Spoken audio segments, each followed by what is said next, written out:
परिश्रम स्कूल के इस वीडियो लेक्चर में आपका स्वागत है।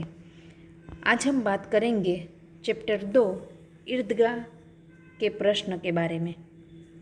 सबसे पहले देखेंगे हम क्वेश्चन 1, एक एक वाक्य में प्रश्न के उत्तर। पहला प्रश्न है, रोजे के दिन मुसलमान क्या करते हैं? रोजे के दिन मुसलमान क्या करते हैं? तो कि सूर्योदय से सूर्यास्त तक कुछ भी न खाने पीने को अर्थात उपवास को रोजा कहते हैं। मुसलमान है जो रमज़ान महीना चलता है उसमें रोजे रखे जाते हैं और रोज़ों के दिन ये मुसलमान सूर्योदय होने से पहले खा पी लेते हैं और सूर्यास्त होने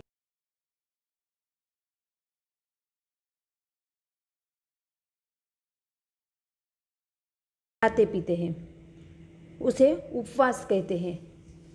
रोज़ा है वो मुसलमानों का एक मजहबी फ़र्ज़ है, एक महत्वपूर्ण फ़र्ज़ है। दूसरा है, हामिद कैसा लड़का है? हामिद बिना माँ बाप का गरीब सूरत का दुबला पतला लड़का है। उसके माता पिता बचपन में ही चल बसे थे। वह अपनी बूढ़ी दादी अमीना के साथ रहता है। हामिद के माँ बाप उसके पिता की मृत्यु हैज़े की बीमारी से हुई थी और वह अपनी बूढ़ी दादी अमीना के साथ रहता था। એટલે हामिद बिना माँ बाप का गरीब सूरत का दुबला पतला लड़का है। हामिद किसके साथ रहता है? तो कि उसके माता पिता चल बस जाने पर हामिद वो किसके साथ रहता है? तो कि वह अपनी बूढ़ी दादी अमीना के साथ रहता था। हामिद है वो अपनी दादी अमीना के साथ रहता था। हामिद के पिता की मृत्यु कैसे हुई?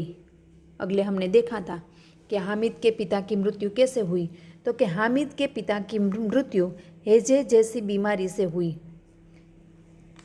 उसके पिता की मृत्यु हुई और फिर उसके बाद में उसकी माँ भी मर गई। तो हामिद के पिता की मृत्यु हैजे की बीमारी, हैजा यानी कोलेरा, हमने देखे थे चैप्टर में कि हैजे की बीमारी यानी कि कोलेरा की बीमारी से हुई थी। दुकानों में कौन कौन से खिलौने मिलते हैं? जो वो हामिद है वो मेले में जाता है और मेले में जो खिलौने थे वो कौन से खिलौने मिलते थे? तो कि सिपाही, राजा, वकील, भिश्ती, धोबी,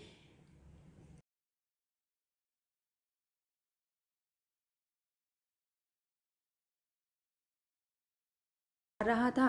तो हामिद भी मेले में जाने की जिद कर रहा था और मेले में गया तब वहाँ दुकान में अलग अलग तरीके के खिलौने बिक रहे थे और हामिद एक दुकान के सामने खड़ा रह गया और उस दुकान में वकील, भिश्ती, धोबी, राजा जैसे माटी के कई तरह तरह के खिलौने मिलते थे। हामिद का चिमटा कौन कौन से काम कर सकता था? हामिद का चिमटा था वो कौन कौन सा काम कर सकता था? तो हामिद का चिमटा बंदूक, फ़कीरों के चिमटे और मंजीरे का काम भी कर सकता था। उसका चिमटा है वो कहता है कि जो हाथ में थमा दूँ तो वह बंदूक बन जाता है और फ़कीरों का चिमटा बन जाता है और वो उसे ऐसे ही चिपकाए तो वह मंजीरे का काम भी कर सकता है। इसीलिए अलग अलग तरह के काम हामिद का चिमटा है वो अलग अलग तरह का काम करता था। अमीना को क्रोध क्यों आया? वो कहती है कि अमीना को क्रोध क्यों आया?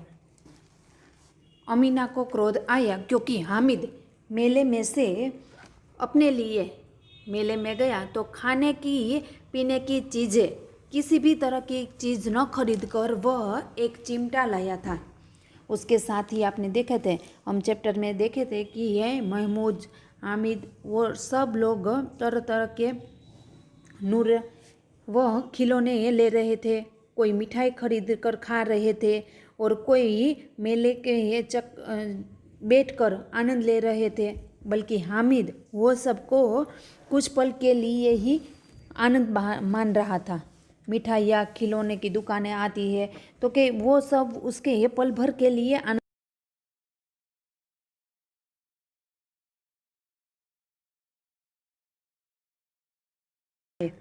इसीलिए वह उसकी बूढ़ी दादी अमीना के लिए चिमटा खरीद कर लाया था। इसीलिए अमीना को क्रोध आया।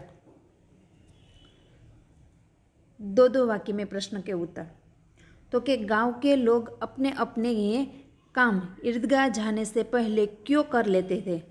जो गांव के लोग हैं, हमने देखे थे कि गांव में इस दिन बड़ी हलचल मची रहती थी। गांव के लोग थे वह सब अपने अपने काम जल्दी जल्दी ख़त्म कर कर जो ईद नमाज पढ़ने जाना था, इसीलिए वह जल्दी जल्दी अपना काम कर लेते थे। गांव के लोगों ने सोचा कि ईदगाह पहुंचने और वहां के लोगों से मिलजुल कर घर लौटने में दोपहर हो जाएगी, इसीलिए वह ईदगाह जाने से पहले अपने अपने काम कर लेना चाहते थे। कैसे? तो क्योंकि जो वहाँ से लौटते समय उसको दोपहर हो जाती, इसीलिए वह पूरा का पूरा काम जल्दी जल्दी कर कर वह घर लौटकर दोपहर हो जाएगी, इसीलिए वह ईदगाह जाने से पहले के सभी को सुई पानी सानी पानी दे,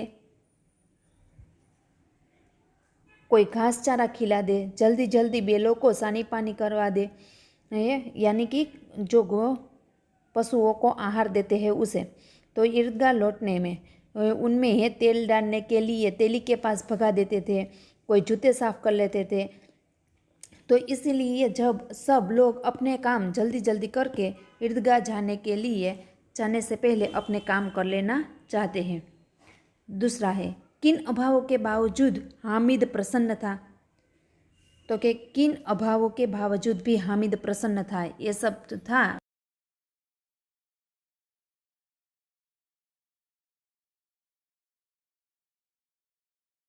पाँव में जूते भी न थे और जेब में सिर्फ 3 पैसे थे, फिर भी हामिद प्रसन्न था। कि किन परिस्थिति में भी हामिद प्रसन्न रहता था। तो कि उसके माँ बाप तो बचपन में ही चल बसे थे, उसके घर में अनाज का दाना नहीं था, हाँ उसके पाँव में जूते भी नहीं थी और सिर पर जो टोपी थी उसका गोटा भी काला पड़ गया था और उसके जेब में सिर्फ 3 पैसे थे। ऐसी परिस्थिति में भी वह प्रसन्न था। अमीना ईद को क्यों कोस रही थी। तीसरा प्रश्न है, अमीना ईद को क्यों कोस रही थी। तो कि ईद के दिन अमीना के घर में अनाज का दाना तक नहीं था और उसके बटुए में सिर्फ 5 पैसे थे और इतने बड़े त्योहार पर अन्न और धन का अभाव होने के कारण अमीना ईद को कोस रही थी। कैसे? तो कि इस दिन यह त्यौहार था, तो इस दिन अमीना के घर में अनाज का, लोगों के घर में तो अलग अलग के तरह के पकवान बने थे, किंतु अमीना के घर में अनाज का एक भी दाना नहीं था और उनके बटुए में सिर्फ 5 पैसे थे। इतने पैसे में वह क्या अलग अलग चीज़ कैसे खरीद सकती थी। इतने बड़े त्योहार पर अन्न और धन के अभाव होने के कारण अमीना ईद के दिन निराशा में यानी कि ईद को कोस रही थी।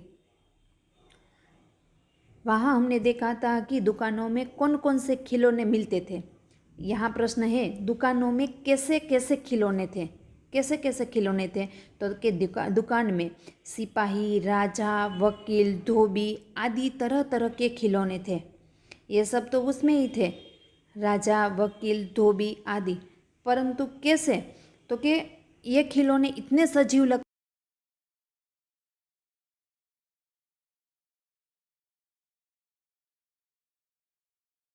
वो ऐसे ही खूबसूरत लग रहे थे कि मानो उसको देखते ही ऐसा लगता था कि मानो वह अभी ही बोलने वाले हैं। बाद में है, हामिद का चिमटा बड़े काम की चीज़ क्यों लगता है।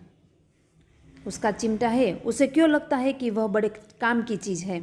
तो हामिद का चिमटा बड़े काम की चीज़ लगता है क्योंकि उसे रोटियां तवे पर से उतार कर चूल्हे में से उतारा जा सकता है, चूल्हे पर सेक सकते हैं। उसके अलावा कोई आग मांगने आए तो उसका चिमटा द्वारा चूल्हे में से आग निकाल कर भी उसे दे सकता है, इसीलिए वह अलग अलग तरह का काम करता है। तो कि हामिद का चिमटा इसलिए बड़े काम की चीज़ है क्योंकि उसे रोटियां जब तवे पर से उतार कर हम चूल्हे में पर सेक सकते हैं, तवे पर से उतार कर हम चूल्हे में सेक सकते हैं। उसके अलावा अगर कोई आग मांगने आए तो ये चिमटा चूल्हे में से आग निकाल कर भी उसे दे सकता है। इसीलिए उसका चिमटा बड़े काम की चीज़ उन्हें लगता है, क्योंकि उनके ये मित्रों ने तो जो अलग अलग तरह के खिलौने लिए थे माटी के, वो हाथ से हामिद ने लगता था कि वो हाथ से गिर जाए तो टूट जाता है, परंतु उसके चिमटा तो बड़े काम की चीज़ है, वो आंधी तूफान में भी डटा रहेगा। इसीलिए वह अपने चिमटे को बड़े काम की चीज़ मानता है। सविस्तार क्वेश्चन जो अब क्वेश्चन 3 है, सविस्तार क्वेश्चन, वो हम अगले वीडियो में देखेंगे। Thank you.